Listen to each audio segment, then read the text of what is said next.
민주당 내부에 너무 오랫동안 논의한다. 선거제도 개편. 이거는 사실은 룰을 정하는 문제이기 때문에 선악이 아니라 공정하게 정하면 되는 건데 이게 너무 계산을 길게 하는 거 아니냐라는 이 비판이 있습니다. 현재 민주당 내부 논의가 좀 어느 정도까지 정리된 단계라고 봐야 될까요?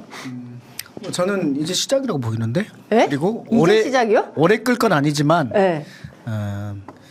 그러니까 이쪽과 저쪽의 장단점을 제대로 알기 시작한 건 이제 시작 아닌가 그런 느낌이 들어서 그래요. 무슨 이제 말이냐면 시작이다. 예. 아까 그 초선 모임에서 네. 당 대표를 만나러 갔다고 하는데 네. 그건 아니고요. 네. 우리가 초선 모임에서 하고 있는 건 뭐냐면 이 제도와 관련해서 우리가 어떤 방향이 옳다라고 네. 말할 수는 없다 하더라도 네. 논의를 위해서 병립형을 주장한 사람과 네. 연동형을 주장한 네. 사람이 각각 자기 유튜브에서 그냥 얘기만 하는데 이 두 사람 다 불러가지고 논쟁을 시켜보고 토론을 해보자. 상호 토론을 하고 그리고 거기에 대해서 의원들이 청중에 대해서 직접 질문을 하고 자기 의견도 내고 네. 이렇게 좀 생산성 있는 토론을 해보자라고 해서 네. 더불어민주당 초선연합 네. 더민초에서 네. 지난 22일 날 네. 토론을 한번 했고요. 네. 그리고 더민초 주관으로? 네, 더민초 주관으로 제가 예, 제가 예. 사회 보면서 디베이트 방식으로 좀 했어요. 예, 예. 그리고 네. 그건 1차고 2차 토론회를 또 하기로 했어요. 28일 날 10시에 19시 반에. 28일이요? 내일 모레? 예. 내일 모레 이 특검법. 네, 특검법 그러니까 왜 그러냐면 지금 각자 선거들 때문에 네. 각자 다 지역에 있잖아요. 네. 근데 본회의가 오후에 있기 때문에 다 모이기가 쉽지 오시거든요. 않아. 예, 예. 근데 여기에서 목표는 뭐냐면 언론에 나오게 하겠다는 것이 목표가 아니고 의원들이 많이 와서 자기의 네. 궁금함을 풀어서 네. 자기의 의사를 결정할 수 있어야 된다. 이거예요. 예. 그리고 우리 당대표를 만났던 것은 초선 모임이 아니라 네. 우리 당의 연립형을 연동형을 병립형이 아니라 연동형을 해야 한다고 생각하는 네. 그 우리가 모임이 있는데 네. 그 모임에서 한 거예요. 거기에는 그러니까 참석한 의원님들 보니까 재선도 있고, 예. 있으시고 삼선도 있으시고 다 뭐 중진도 있으시고 다양하게 선수가 있더라고요. 그래서 저는 그래서 초선 제가- 모임하고 좀 따로 만난 줄 예, 알았는데 예. 그건 아니었군요. 예, 제가 이제 처음이라고 하는 이유는 뭐냐면 네. 한쪽 얘기만 대체로 많이 들어왔었던 것을 네. 이제는 양쪽 얘기들 논거들을 다 들어보고 이제 결정을 해야 되는 이 언제 결정해야 됩니까? 지났죠. 저는 1월 초에는 결정해야 한다고 봐요. 네. 왜냐하면 제가 주장하는 연동형을 하기 위해서는 그 다음에 준비해야 될 것들이 많거든요. 의원님은 연동형입니까? 네, 연동형 주장합니다. 네. 근데 그 사실 민주당은 그동안 사실 오랜 시간 동안 권역별 비례대표제 얘기를 했었잖아요. 그런데 지금 지난번에는 지난 총선 때는 연동형 준연동형 비례제로 통과가 됐어요.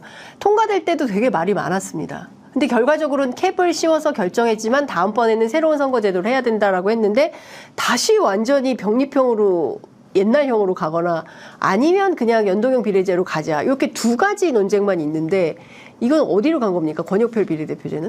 권역별 비례제는 네. 저는 할 수 있다고 봐요. 근데 권역별 비례제의 핵심은 네. 지역구도 타파 아니에요? 네. 그러니까 지역구도 그렇죠. 타파잖아요. 지역구도 네. 타파를 위해서 할 수 있는 방법이 권역별 비례제여도 되고 네. 아니면은 연동형에서 그 앞부분에 네. 지역분들을 배치시키는 방법이도 되고 네. 그렇다고 보거든요. 근데 지금 지역별 연동형. 예. 근데 지금 그 지역별 그러니까 권역별 비례제가 지금 나오는 것은 병립형을 전제로 해서 나오고 있는 거잖아요. 병립형으로 바꾸는데 이렇게 완전히 회귀할 수는 없으니까 우리가 그 1인 1표제라는 그러니까 비례성을 높이는 것과 지역구도 타파라는 두 가지 정치 개혁 목표 네. 중에서 하나는 안 되더라도 지역구도 타파라도 해야 되기 때문에 이제 권역별이 나오는 거잖아요. 네. 권역별 병립형. 권역별 병립형인 거죠. 예. 병립형인데 권역별 비례제, 이중투표제, 네. 이중등록제 네. 이걸 하는 것이 지역구도 타파라도 해야 되니까 네. 저는 둘 다 잡을 수 없다면 네. 뭐 하나라도 잡아도 된다. 이건 동의. 네. 그런데 지금 우리가 둘 다 잡을 수 있다. 둘 다 잡을 수 있다. 네. 둘 다 잡는 것을 예. 포기할 필요가 없다라고 생각하는 거예요. 예. 연합정치라는 것도 잡아야 되고 네. 지역구도 타파도 잡을 수 있다. 라고 보는 거예요. 네. 그러면 지금 상황에서 의원님께서 주장하시는 연동형 비례제를 가자. 1위로 가야 된다라고 주장하시는 분이 다수입니까? 아니면 반대로 권역별 병리평으로 가야 된다라는 분들이 다수입니까? 아니면 양쪽이 너무 팽팽해서 도저히 결정을 할 수가 없는 상황입니까? 그것이 저는 좀 갑갑한데요, 우리 당이. 네, 예. 이거를 가지고 예. 터놓고 다 얘기해보지 못했어요.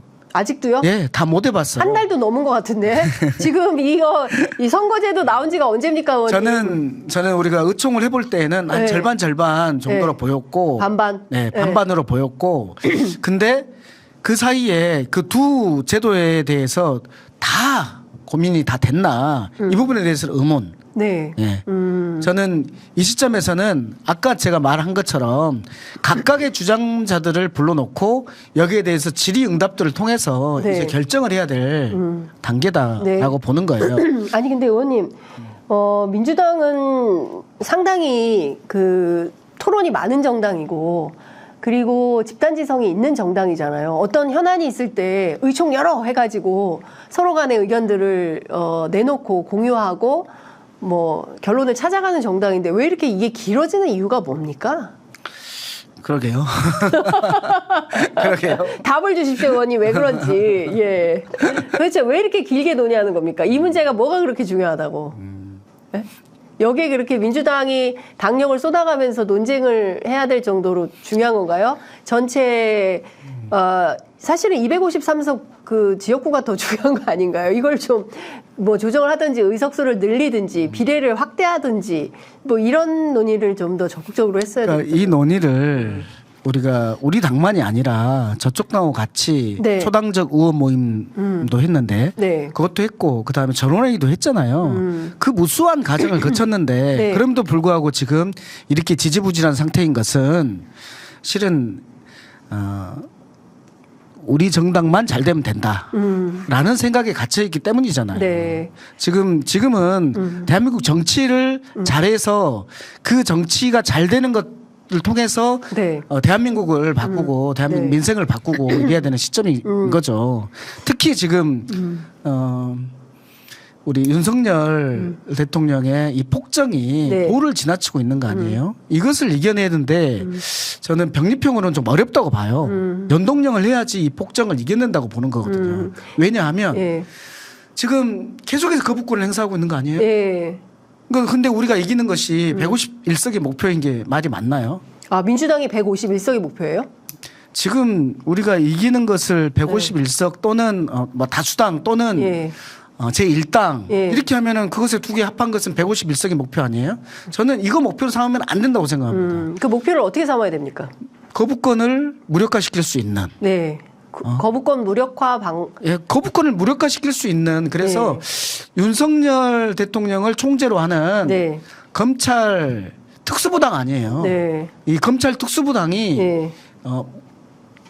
거부권을 행사할 수 없는 예. 이런 상황을 만들었을 때 국민들 입장에서는 그래 그것을 하고 싶은 거야. 네. 그것을 하기 위해서 우리에게 표를 주세요. 네. 우리 그 세력들에게 표를 주세요. 이렇게 말할 수 있죠. 자, 그러면 그 세력들에게 표를 달라고 얘기를 하시려면 지금 민주당만으로는 안 되니 연합정치로 연동형을 만들어야 되는 연합정치를 한다고 보는 해야 거예요. 된다고 보시는 거고. 네. 자, 그러면 이 연합정치 모델에 대해서 민주당 의원님들은 얼마나 동일하십니까? 특히 제가 궁금한 게 이재명 대표 생각이에요. 도대체 이재명 대표는 무슨 생각이냐라고 많은 언론들이 궁금해하지만 이재명 대표가 병리평을 원하나? 아닌가? 아직 잘 모르겠거든요. 그 답을 좀 보셨습니까? 아니요. 예? 아니 이재명 저는- 대표 만나셨다면서요. 예. 아니 그래서 네. 그걸 답을 주신 건 아니고 네. 저는 느낌은 받았어요. 느낌? 저는 연동력을 할 거라고 봅니다. 이재명 대표가 연동형 할 거다. 할 거라고 봅니다. 고민은 아주 많으신데 네. 결국에는 연동력을 할 거라고 봅니다. 아, 결국 이재명 대표가 연동형 선택할 거다. 어떤 확신이 있으십니다. 놀래가지고 다가 나왔어. 우리 그 계산의 문제가 아니라 네. 결단의 문제다. 네. 이 부분은 이제 이재명 대표님이 하신 워딩이시잖아요. 네. 그리고 저희한테 윤석열 당이 과반을 차지했을 때, 네. 즉 윤석열 대통령이 행정 권력을 가지고 있고 지금 네. 사법 권력까지 거의 가지고 간 상태에서 입법 권력까지 가져갔을 때 네. 어떤 상황이 벌어지겠나라는 것을 말씀하시고 그것에 대해서 제 일당의 대표로서의 엄청난 책임감을 말씀하시고 있죠. 네. 그러니까 그 병립형 아니냐, 그게 현실 아니냐 이렇게 하는 것 같지만 네. 저는 그렇기 때문에 연동형을 할 거라고 봐요. 그것을 위해서는 사람들의 마음을 네. 잡아야 되는데 네. 사람들의 마음을 잡기 위해서는 실은 약속도 지켜야 되지만은 현실적으로 계산해 봤을 때에도 네. 지역구에서 가장 많이 이기는 것은 연동형 할 때입니다. 왜냐하면 민주당이 연동형을 하지 않고 병립형으로 회귀하면 네. 민주당 도저히 못 찍겠다는 사람들이 지역구별로 몇천 명 됩니다. 이렇게 했을 때 지역구에서 가장 많이 이기는 것은 지역구당 몇천 명이나 된다고요? 그렇죠. 왜냐하면 중도층에서의 네. 연동형 지지 비율이 가장 높습니다. 예. 그분들이 투표장에 안 오는 10%씩 2%씩 5%씩만 안 와도 네. 1,000명, 2,000명이면 갈리는 곳들이 많죠. 많죠. 네. 내년 선거 제가 보기에는 초박빙 지역이 굉장히 많을 거예요. 그래서 지역구 관련해서 네. 연동형일 때 가장 지역구에서 민주당이 많이 얻는다에 대해서 모든 사람이 반박하지 못합니다. 네. 문제는 이제 비례잖아요. 네. 비례에서 그러면 민주당이 얻지 못하는 거 아니냐. 이랬을 때 민주당의 숫자가 줄어드는 거 아니냐. 네. 이 부분을 얘기하는 거죠. 네.